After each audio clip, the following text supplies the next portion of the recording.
taking pictures and selling them is not only a great way to make money, but it's also very fun to do.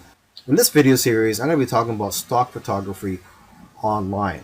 And so this is where you upload your photos to stock photography agencies and their websites, and then you would get paid a commission or royalty whenever somebody purchases your pictures from these websites. And stock photography is never going away and will always be in demand.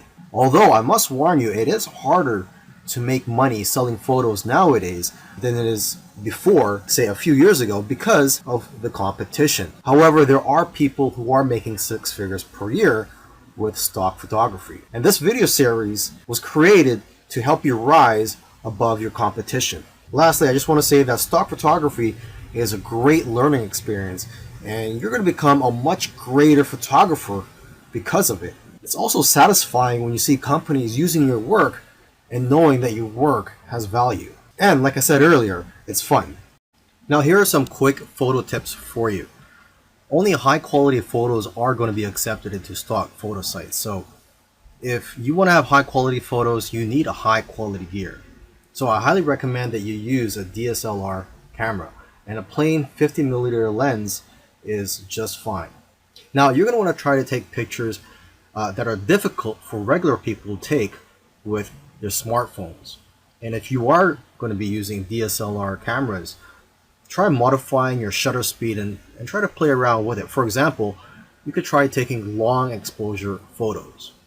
Long exposure photos tend to sell more. When you're taking these pictures, make sure that there's a concept behind the photo. You have to try to capture photos with intention, and also try to make your photos socially relevant. Another important key is to make sure that your picture elicits some type of emotion or has some type of purpose, such as showing that it's the fall season. Now, photos that do well are in the niches related to food, health, beauty, fitness, money, and business. You also have to remember to leave some room for copy and text for the users to put on the photo. And you should know that photos are not going to be accepted if there are brands, names, or license plates in the background. And if you have models in your photos, they will have to sign a release form. Now that you've taken some pictures, where do you sell those pictures online? Well, the easiest way to find these sites is just to type in stock photos on Google, and you'll find plenty of stock photography websites where you can upload your photos. Now, let me just give you some of the top sites out there. Okay, there is Pond5, which pays 50% of the sale, Alamy, which pays 40% royalty per photo, and there is one photographer that I know of who makes $100,000 per year from just this one website. Okay, and there's iYeem, which pays 50%. A lot of photographers are having success with this site. And there is Getty, which pays 20 to 30%, but they do sell photos for a much higher price, between $300 to $500. Okay, and 123RF, this stock photo site, the way they work is that the more photos you upload, the higher the royalty percentage that they'll pay you.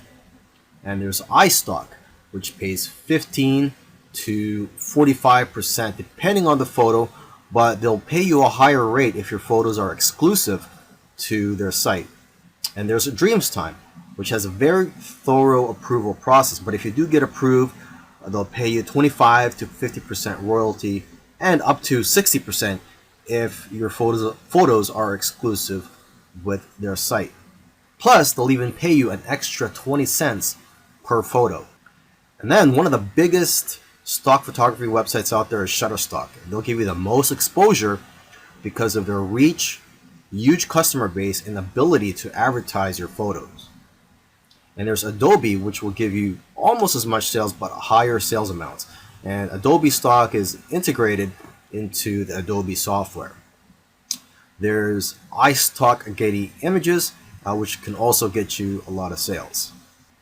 Now, what I usually do advise to photographers is to stay away from some of the larger stock agencies, such as Shutterstock, iStock, etc. Because they're publicly held companies, and they're more interested in making their shareholders happy and not the individual contributors. They just don't have the incentive to help contributors grow and make more money.